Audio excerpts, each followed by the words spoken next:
You know what they don't tell you about the Titanic? The screaming. Everyone talks about the music, the heroism, the gentlemen standing aside for women and children, but nobody tells you about the screaming. The sound of 1,500 people realizing they're about to die in the freezing Atlantic Ocean. I know because I was there. My name is Catherine Murphy, though everyone called me Kate. I was 17 years old when I boarded the Titanic at Queenstown, Ireland on April 11th, 1912. Third-class ticket number 330935. Cost, £7, 15 shillings, the price of a miracle. Or so I thought. See, I wasn't traveling for adventure or tourism. I was running toward a dream. My older sister Mary had gone to America 2 years earlier, found work in a textile factory in Boston, and saved enough to send me my ticket. America meant opportunity. America meant I wouldn't spend my life scrubbing floors in Dublin mansions or breaking my back in the fields. America meant freedom. But first, I had to survive the journey. And let me tell you something right now, before we go any further into this story. Everything you think you know about the Titanic? The movies got some things right, but they got a whole lot more wrong.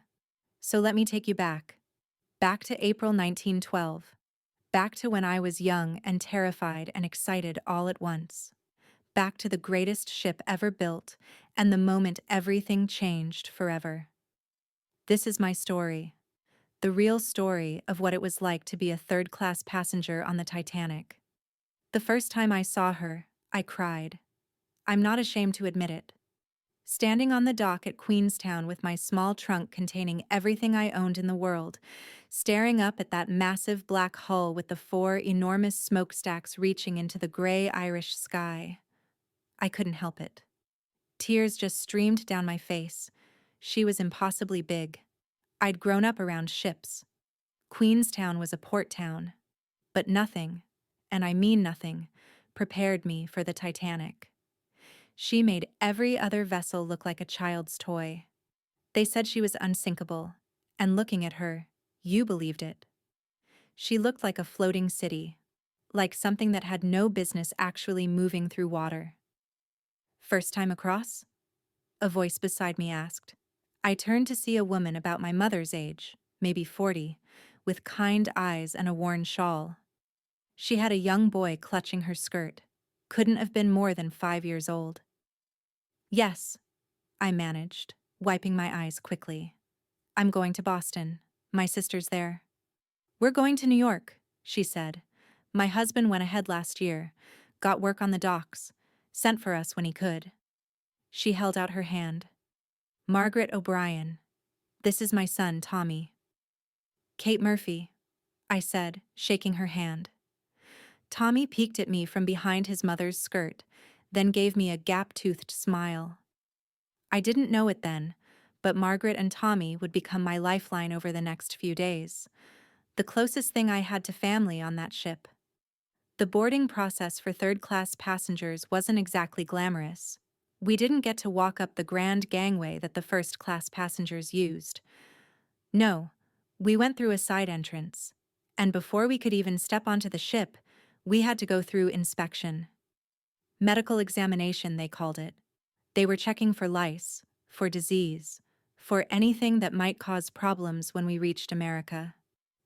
The inspectors were brusque, efficient.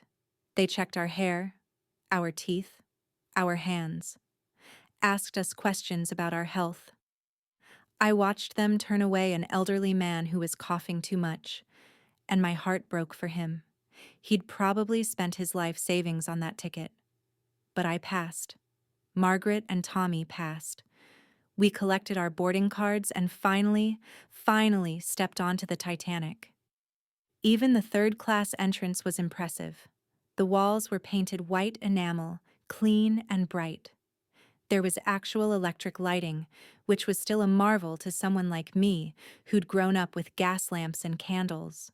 A steward in a crisp uniform directed us to the third-class purser's office where we'd get our bunk assignments. Women and children to the stern, he said, not unkindly. Men to the bow. Dining saloon is on F deck. You'll hear the bell when it's time for meals. The stern, the back of the ship. That's where I'd be spending the next 7 days. I followed the flow of women and children down a maze of corridors and staircases. The ship was so big, so confusing. I was terrified I'd get lost and never find my way back. But eventually, we arrived at the women's quarters. My cabin was room 243 on E deck. Now, when I say cabin, don't picture some tiny closet. The third-class accommodations on the Titanic were actually pretty decent by the standards of the day. The room I shared with Margaret, Tommy, and 2 other women was about 10 feet by 12 feet. There were 2 double bunks with reasonably comfortable mattresses, not just hammocks like on older ships. White walls, a small sink with running water, both hot and cold, a mirror, electric heaters. Honestly, it was nicer than any place I'd ever lived. "Would you look at that?" Margaret breathed, setting down her bags. "Running water. Right in the room." One of our other roommates was already there, a Swedish woman named Ingrid, who spoke very little English. The fourth would arrive later that afternoon, a young Irish woman named Bridget, who was also heading to Boston. I claimed the top bunk above Margaret and Tommy, hoisted my trunk up, and sat on the thin but clean mattress. Through the small porthole I could see the Irish coast, the green hills I was leaving behind, and I felt that strange mix of emotions again: excitement and terror, hope and grief. I was leaving everything I'd ever known, but I was sailing toward everything I'd ever dreamed of. "Come on," Margaret said, seeing my face. "Let's explore a bit before dinner. No use sitting here getting weepy." She was right. So we set out to discover our new temporary home, this floating palace that would carry us to America. And for a few perfect days, it really did feel like a palace. Here's what the movies don't show you about third class on the Titanic. We weren't locked in cages. We weren't starving in filthy holds. We weren't treated like cattle, at least not most of the time. Yes, there were gates separating third class from second and first class, but those gates weren't locked except at night. And even then, they were meant to comply with American immigration laws, not to imprison us. The authorities in New York required separate facilities for immigrants to prevent disease transmission. The third-class common rooms were actually quite nice. The general room was large, with wooden benches and tables bolted to the floor. There was a piano, and someone always seemed to be playing it. White walls, decent lighting, a warm stove. Nothing fancy, but clean and comfortable. Better than the pubs most of us came from. The dining saloon was even better. Long tables with swivel chairs, real tablecloths, actual menus, though the food was the same for everyone. But it was good food, and plenty of it. Breakfast was porridge, smoked herring, ham and eggs, bread and butter, marmalade, tea, and coffee. Lunch was soup, roast beef or curried chicken, potatoes, vegetables, bread and butter, plum pudding. Dinner was more of the same. I'd never eaten so well in my life. "They're fattening us up for America," joked a man named Patty at our table the first night. He was maybe 25, with a thick Cork accent and a ready laugh. "Can't have the Yanks thinking the British starve us." He wasn't wrong.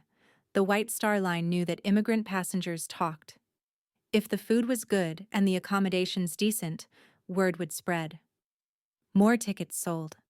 That first night at dinner, I met the people who would become my companions for the voyage. There was Patty and his friend Sean, both heading to construction jobs in New York. There was a family from Sweden, the Andersons, with 4 children, including a baby. There was a young couple from England, Daniel and Sarah, traveling to start a new life in Philadelphia. There was an older man everyone called Irish Tom, who'd already been to America twice and acted like he knew everything. And there were so many children. That's what I remember most about third class. The sheer number of families with children. Babies crying, toddlers running through the corridors, older children playing games on the open deck space we were allowed to use. It made the whole space feel alive, chaotic, full of hope and possibility. After dinner that first night, someone started playing the piano in the general room. Before long, people were dancing. Traditional Irish reels, Swedish folk dances, even some English country dances. The room filled with music and laughter. Patty grabbed my hand and spun me into a reel before I could protest, and I found myself laughing for the first time in days. "See?" Margaret said, watching with Tommy on her lap. "It's not so bad, is it?" It wasn't bad at all. For those first few days, it felt magical. I'd wake up each morning in my bunk, feeling the gentle rock of the ship, hearing the hum of the engines far below. After breakfast, if the weather was nice, we were allowed up on the poop deck, the open area at the very back of the ship. The wind would whip through my hair, the sun would shine on the endless ocean, and I'd feel like I was flying. During the day, people would gather in the common rooms. The women would sew or knit or watch the children. The men would play cards or smoke or tell stories. Everyone would talk about their plans for America, their dreams, their hopes. "I'm going to open a restaurant," Patty announced one afternoon. "Irish food, done right, none of this watered-down nonsense." "I'm going to marry a millionaire," Bridget said with a laugh. "First class all the way." "I just want a house," Margaret said quietly. "A real house with a yard where Tommy can play. That's the dream." "What about you, Kate?" Sarah asked. "What are you going to do in America?" I thought about it. "I want to go to school," I said finally. "Not just primary school, real school. Maybe become a teacher." Irish Tom snorted. "A teacher? That's first-class dreams for a third-class girl." "So what?" I shot back. "That's why we're going to America, isn't it? To have first-class dreams?" He couldn't argue with that. The days fell into a pleasant rhythm. Breakfast, time on deck, lunch, more socializing, dinner, evening entertainment. The ship was so smooth, so steady. You barely felt like you were on water at all. And every day we got closer to America, to our new lives, to everything we'd been hoping for. On Sunday, April 14th, the weather turned colder, noticeably colder.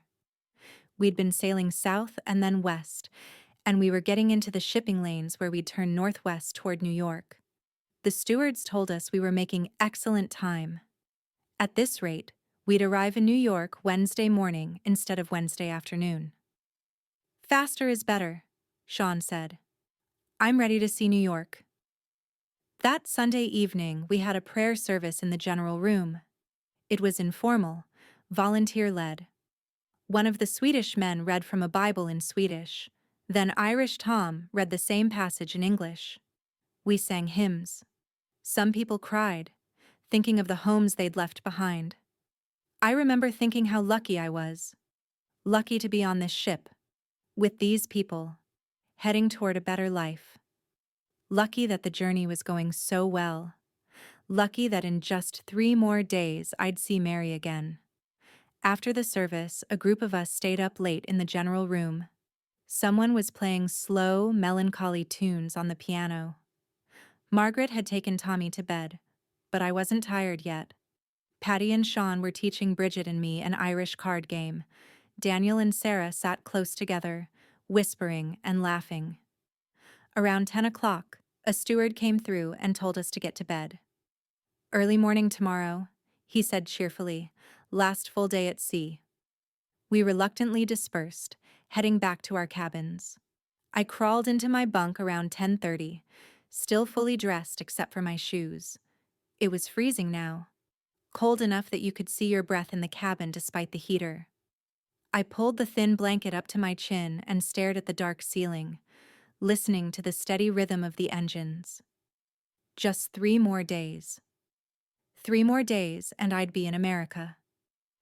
I closed my eyes and drifted off to sleep, lulled by the gentle rocking of the ship and the white noise of the engines. I had no idea that I'd never sleep in that bunk again. No idea that in less than 2 hours everything would change. No idea that the Titanic had less than 2 hours left to float. The sound wasn't what you'd expect. You'd think hitting an iceberg would be this massive, violent crash, like a train derailment or a building collapsing. But it wasn't like that at all. It was more like a rumble, a grinding, scraping sound that went on for several seconds. The whole ship shuddered, and there was this strange sensation, almost like we'd run over something bumpy. Then it stopped. I woke up confused, heart pounding. For a moment, I didn't know where I was. The cabin was dark except for a sliver of light from the corridor coming through the bottom of the door. I could hear Margaret breathing below me, Tommy mumbling in his sleep, Ingrid shifting in her bunk. What was that? Bridget's voice came from the darkness. Probably nothing, I said, though my heart was still racing. Maybe we hit a wave or something. But even as I said it, I knew something was wrong. The engines had stopped. After 4 days of constant vibration, constant noise, the sudden silence was eerie. The ship was still rocking gently, but that steady thrumming that you felt in your bones was gone. Should we go see? Bridget asked. Before I could answer, we heard footsteps in the corridor. Lots of them. People were getting up, moving around. I heard voices, some confused, some curious. I swung my legs over the side of the bunk and dropped to the floor. The linoleum was freezing on my bare feet. I fumbled for my shoes, laced them quickly in the dark. I'm going to check, I said. You stay here. I slipped out into the corridor. It was surprisingly crowded. People in nightclothes, people fully dressed like me, people confused and asking questions. The electric lights were still on, bright and harsh after the darkness of the cabin. What happened? I asked a steward who was walking past. Nothing to worry about, miss, he said briskly. Just a precaution. Might want to put on your life belts just in case. Life belts? I felt a cold trickle of fear run down my spine. Is the ship sinking? Someone asked. No, the steward said, but he was already moving away, heading down the corridor. Just a precaution. I went back to the cabin. What did they say? Margaret was awake now, sitting up in her bunk with Tommy in her arms. They said to put on life belts, I told her, as a precaution. Precaution for what? Ingrid asked. Her English was limited, but she understood enough. I don't know, I admitted. We stood there for a moment, uncertain. Then Margaret swung her legs out of the bunk, Tommy still clutched to her chest. Better safe than sorry, she said. Get the life belts. The life belts were stored under the bunks. We pulled them out, bulky canvas vests with cork blocks sewn in. They were awkward and uncomfortable, but we helped each other tie them on. I made sure Tommy's was secure, double knotting the straps. Should we go up on deck? Bridget asked. I don't know, I said again. I felt useless, stupid. I didn't know what to do. People were streaming past our door now, heading toward the staircases. Some had their life belts on, some were carrying them, some weren't bothering at all. The mood wasn't panicked exactly, but there was a current of nervousness running through the crowd. Let's go up, Margaret decided. At least we'll know what's happening. We joined the flow of people heading up the stairs. It was only then that I realized something was wrong with the ship itself. The floor wasn't level. It was tilted forward, just slightly. Not much. Maybe a degree or two. You wouldn't notice it if you weren't paying attention. But as we climbed the stairs, I could feel it. We were listing forward. The ship was going down by the bow. My breath caught in my throat. We emerged onto the well deck, the open space at the back of third class where we'd spent our afternoons enjoying the sun. It was chaos. Hundreds of people milled around, all asking the same questions. What happened? Are we sinking? Where are the lifeboats? The stewards were trying to maintain order, but they didn't seem to know much more than we did. The air was bitterly cold. I could see my breath, could see everyone's breath, clouding in the icy air. And there was something in the water, scattered across the well deck. White chunks of something. Ice. I bent down and picked up a piece. It was larger than my fist, crystalline and beautiful. Ice from the iceberg. It must have scattered across the deck when we hit. We hit an iceberg, I said, showing the chunk to Margaret. She stared at it, then looked around at all the ice scattered everywhere. Her face went pale. Jesus, Mary, and Joseph, she whispered. That's when I saw the water line. The ship had portholes along the lower decks, and I could see them from where we stood. The ones at the very front of the ship were underwater now. Actually, underwater. The sea was creeping up the side of the ship inch by inch. We need to find the lifeboats, I said. My voice sounded strange, high and tight. But where were the lifeboats? I looked around frantically. I'd seen the lifeboats during our time on deck, hanging from their davits on the boat deck high above us. But how did we get up there? The staircases for third class didn't go all the way to the boat deck. This way. Patty appeared beside us, Sean right behind him. Follow me. I found a way up. We followed him, pushing through the crowd. He led us to a staircase, but when we got to the top, there was a gate. A locked gate with a steward standing in front of it. Sorry, this is for first and second class only, the steward said. We need to get to the lifeboats, Patty argued. They're loading the boats now. Women and children from first and second class first. You'll get your turn. Your turn. Those words made my blood run cold. Because I'd seen those lifeboats. There weren't many of them. Maybe 20 at most. And there were over 2,000 people on this ship. Let us through, Sean said, his voice rising. You can't keep us trapped down here.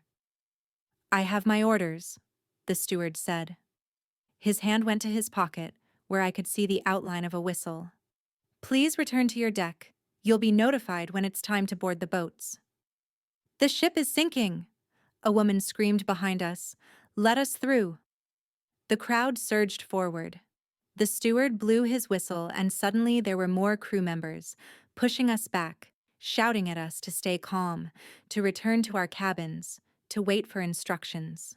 We were herded back like animals, back down the stairs, back to the well deck.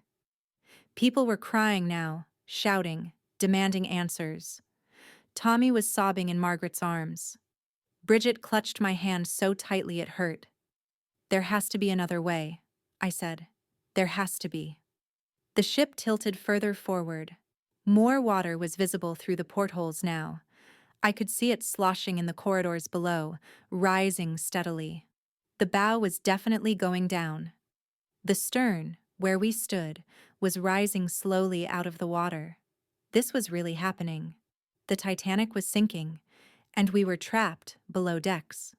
Time became strange after that. Everything happened in fragments.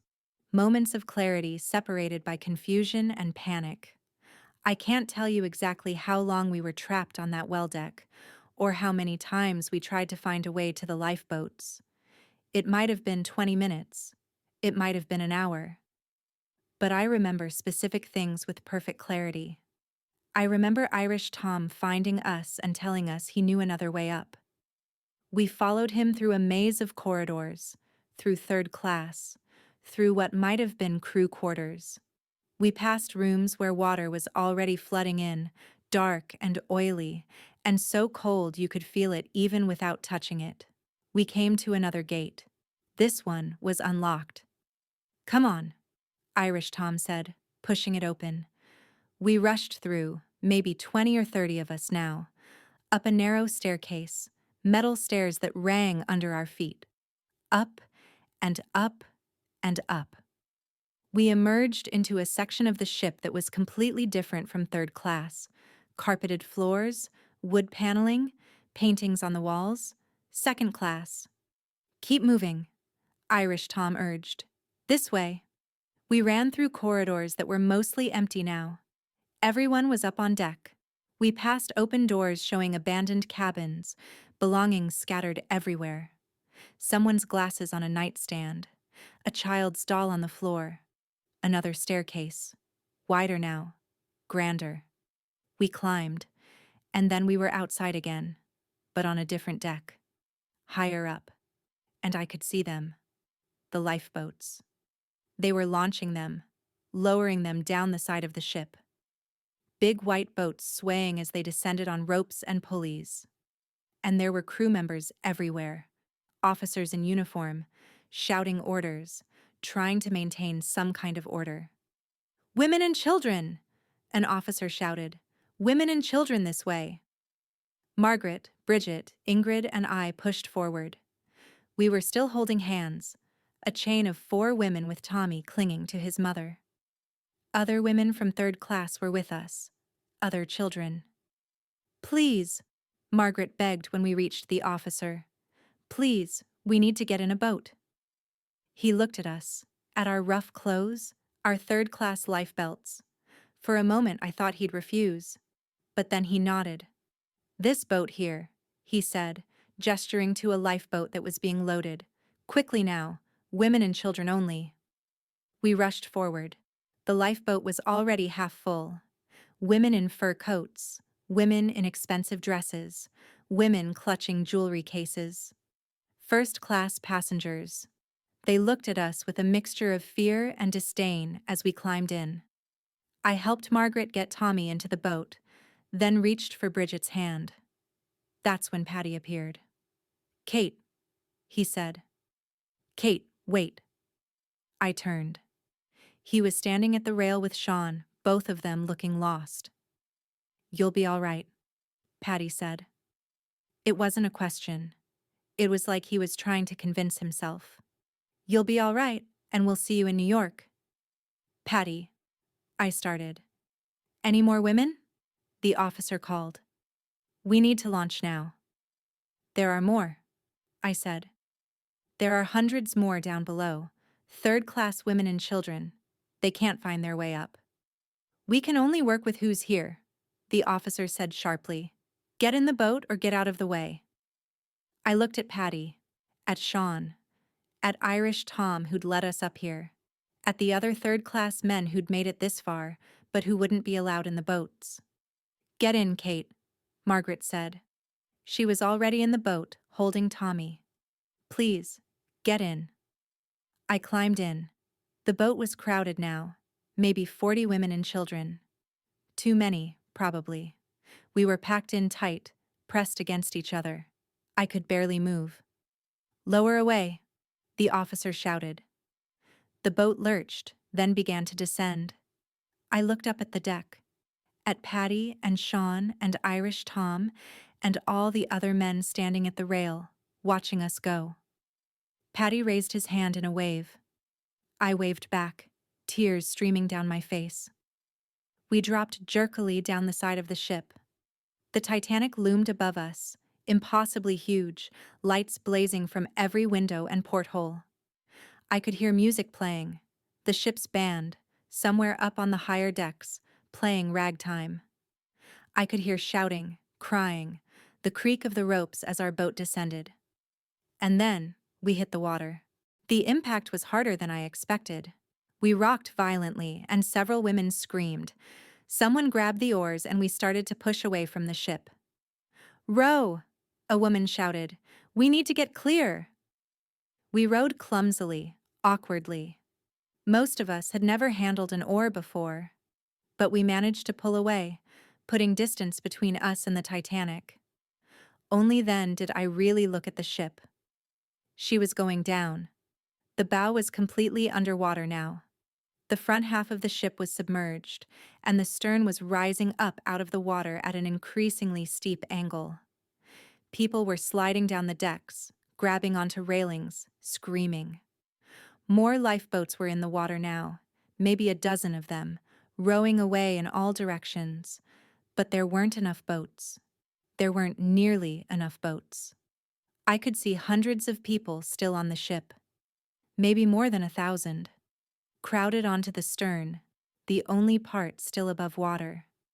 They were climbing higher and higher as the bow went down, all of them desperately trying to stay above the waterline. "Oh God," Margaret whispered. "Oh God, all those people." The ship's lights flickered, then went out. For a moment, everything was pitch black except for the stars overhead.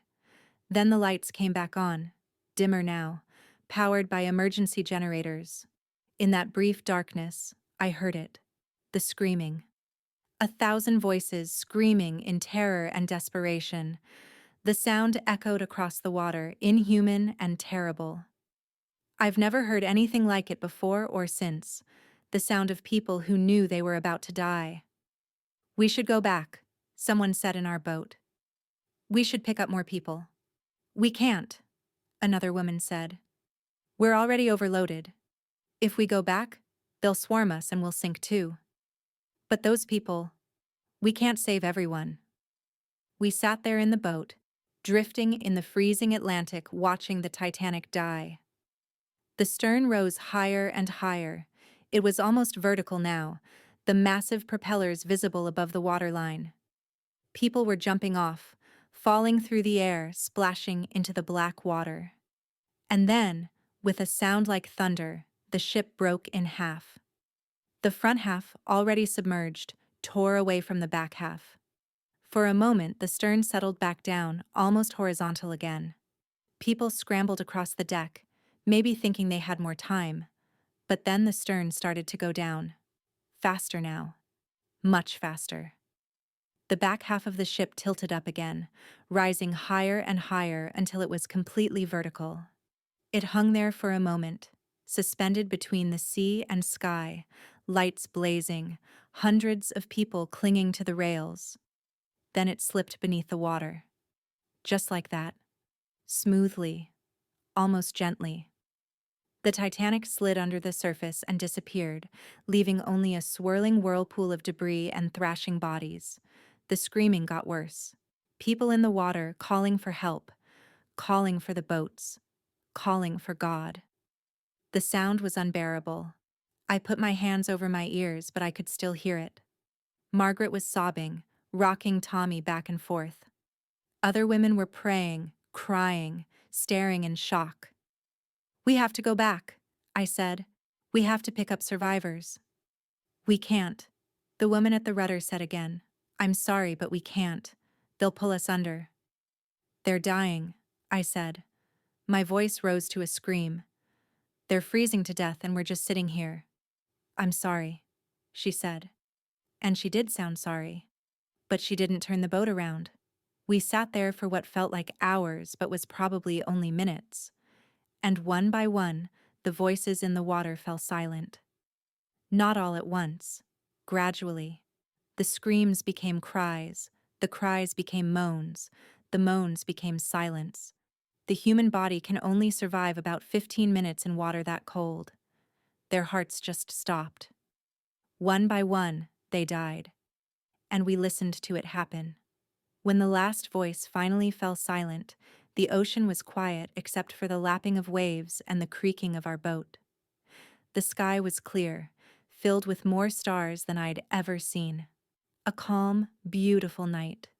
And somewhere below us, 1,500 people lay dead at the bottom of the Atlantic Ocean. You know what's strange? After the ship went down, after everyone stopped screaming, there was almost no talking in our boat.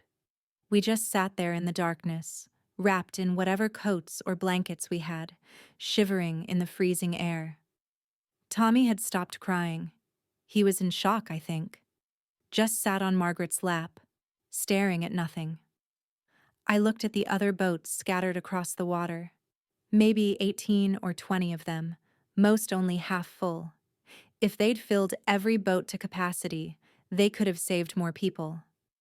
But the officers had been so worried about overloading them, so convinced the Titanic couldn't possibly sink, that they'd launched half-empty boats.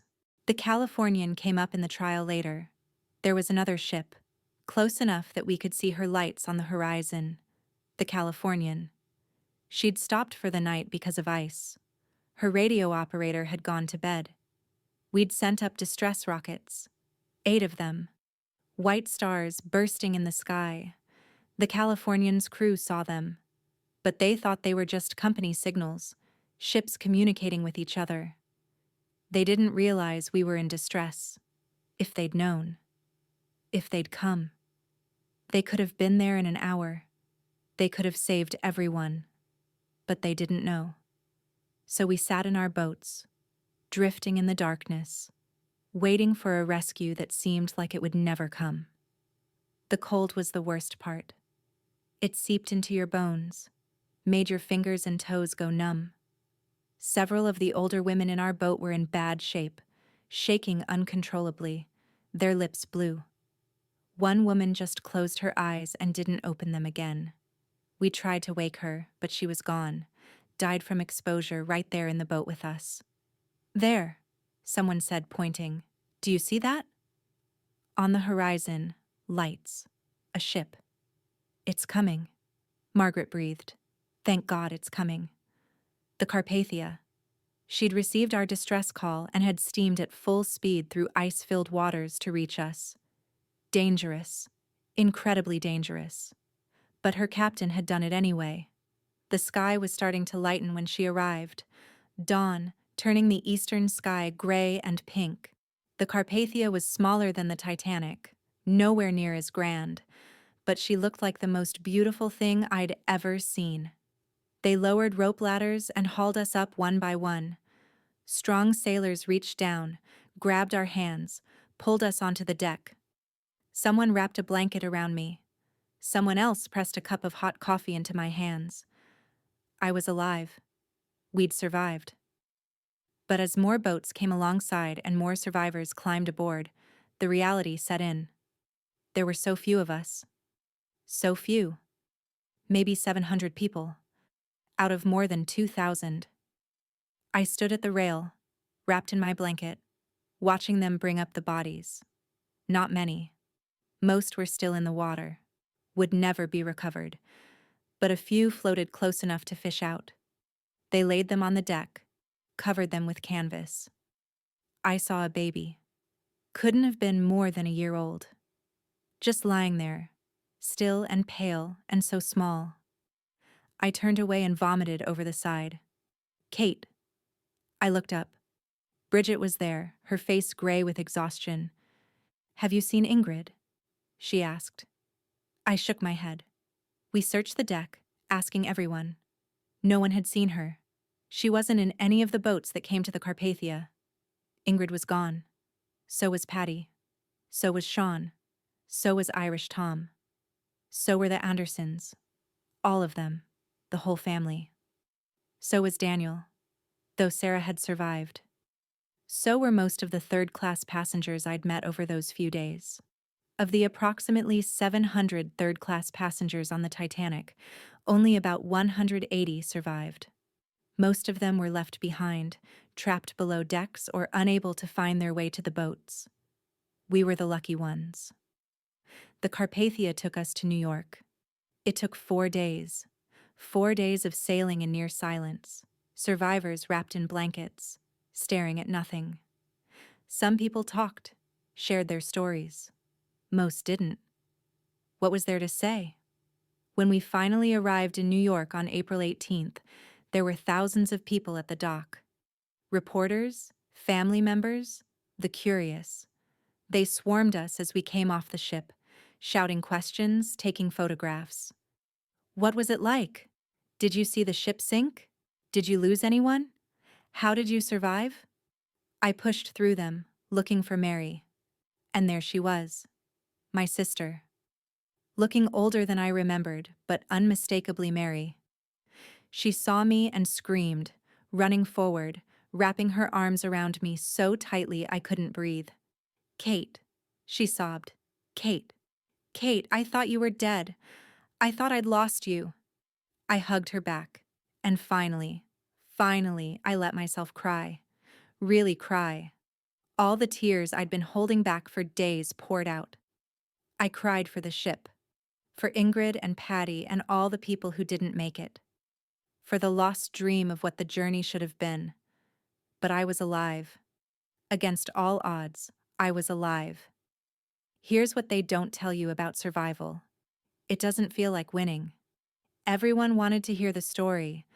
Everyone wanted to know what it was like. But how do you explain it? How do you make someone understand what it felt like to watch a ship full of people disappear beneath the water? To listen to them die? The newspapers called us heroes, called us lucky, called us survivors. I felt like a ghost. Mary took me to her apartment in Boston, a tiny place, just 2 rooms, but clean and warm. She'd quit her factory job and found work as a seamstress, making good money. She fed me, made sure I had clothes, let me sleep for almost 2 days straight. When I finally woke up properly, I found her sitting at the table reading a newspaper. "They're having hearings," she said. "Senate investigation.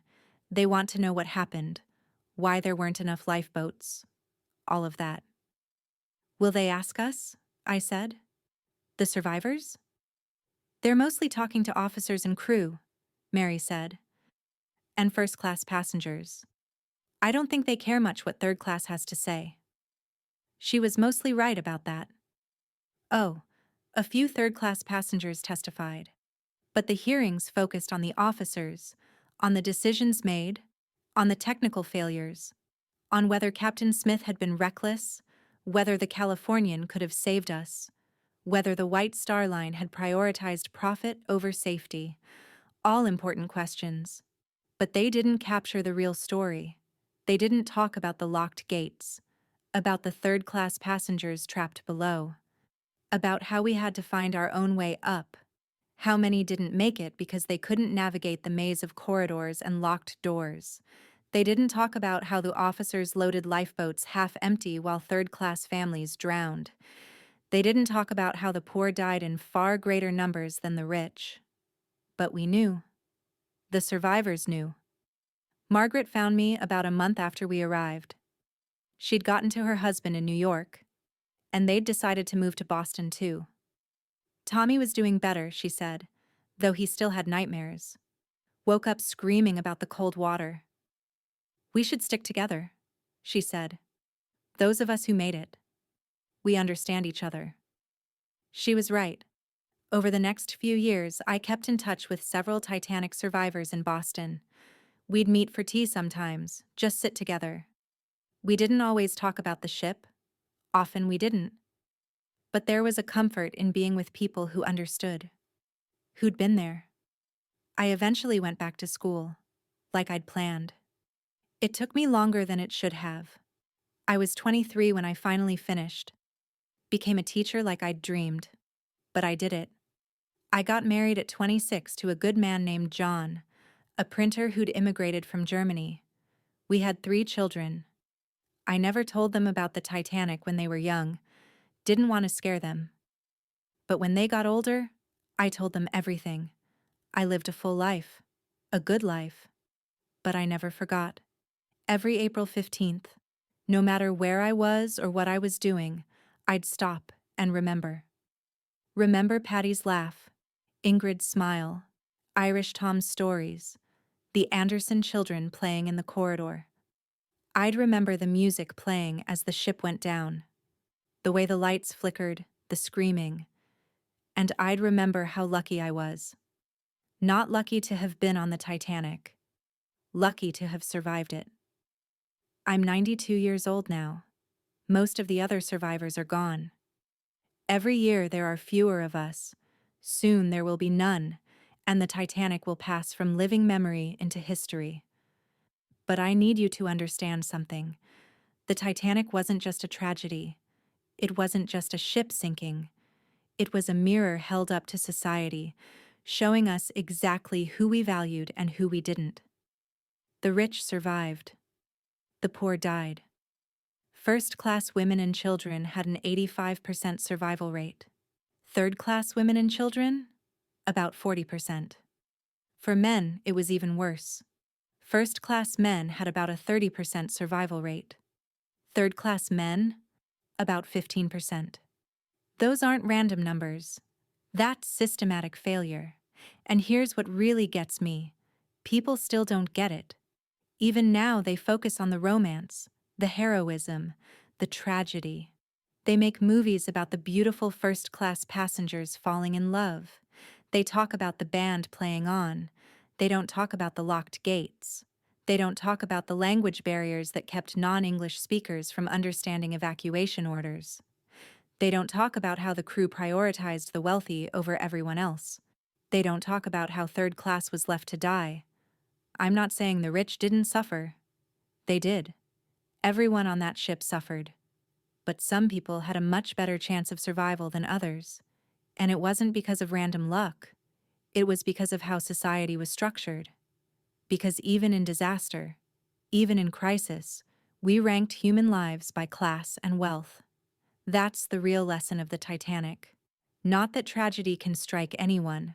Not that we should be grateful for what we have. Not even that we should prioritize safety over profit, though yes, that too. The lesson is that when disaster strikes, the poor and powerless pay the highest price, and we should never forget that. Look, I don't know who you are watching this.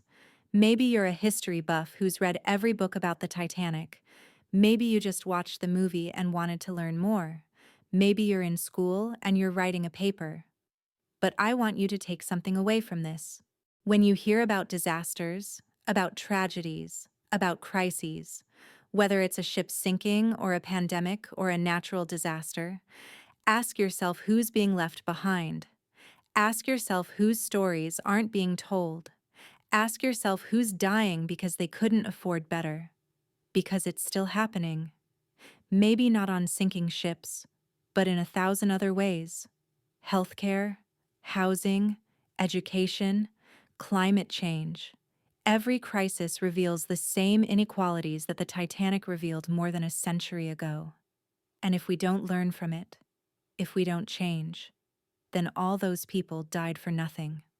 Patty, Sean, Ingrid, Irish Tom, the Andersons, the hundreds of third-class passengers whose names no one remembers. They deserve to be remembered, not just as statistics, not just as the poor unfortunates who died on the Titanic, as people, real people with dreams and hopes and plans for the future, people who deserved better. I still have nightmares sometimes, even now, even at 92, even after all these years. I dream that I'm back in the water, that icy water, and I can hear the screaming. I wake up gasping, and it takes me a moment to remember where I am, that I'm safe, that it's over. But it's never really over, is it? Not for those of us who survived. We carry it with us. The guilt, the grief, the knowledge that we lived while so many others died. Survivor's guilt, they call it now. We didn't have a name for it then. We just lived with it. Every happiness in my life has been tinged with the awareness that I almost didn't have it. My wedding day, the birth of my children, every Christmas, every birthday, every ordinary Tuesday morning. I almost didn't have any of it. And Patty didn't. Ingrid didn't. All those people didn't. So I've tried to live a life that honors them, tried to be kind, to help people, to make the world a little bit better. Tried to make my survival mean something. I don't know if I succeeded. I don't know if it's possible to succeed at something like that. But I tried. And maybe that's all any of us can do. So there you have it. My story. The real story of what it was like to be a third-class passenger on the Titanic. Not romantic, not glamorous, terrifying and tragic and unfair, but also human. Because that's what gets lost sometimes in all the retellings, the humanity of it. The fact that every person on that ship was a real person with a real life and real dreams. The rich were human. The poor were human. The crew was human. We all bled the same when we hit the water. We all froze the same in the Atlantic, and we all deserved the same chance to survive. If you take nothing else from this story, take that. Every life matters. Every person matters. Rich or poor, first class or third class, documented or undocumented, citizen or immigrant, every single life has value. And when we forget that, when we start ranking people, deciding who deserves to be saved and who doesn't, that's when the real tragedy begins. I want to thank you for listening to my story, for sitting through this whole thing. I know it wasn't easy. It's not a fun story, but it's a true one, and true stories need to be told. If this affected you, if it made you think, I encourage you to do two things. First, learn more. Read books about the Titanic written by historians, by survivors. Visit museums if you can. Look at the lists of victims and remember that every name represents a person who mattered. Second, think about today. Think about who's being left behind in our modern disasters, and ask yourself what you can do about it. Maybe you can't save the world, but you can save someone. You can help someone. You can make a difference. That's what I've tried to do with my life. That's what I'm still trying to do, even now at 92, by sharing this story. So please, remember the Titanic. Remember what happened. Remember who lived and who died and why, and then do better. We can do better. We have to. If you want to support this channel and hear more stories like this, real human stories about historical events, please consider subscribing. Hit that like button, share this video with someone who needs to hear it, and leave a comment below. I want to hear from you. What did you take away from this story? What surprised you? What questions do you still have? Let's keep the conversation going. Let's keep remembering. Let's keep learning. Because that's how we honor the dead. Not by forgetting them, but by making sure their stories continue to matter. Thank you for watching.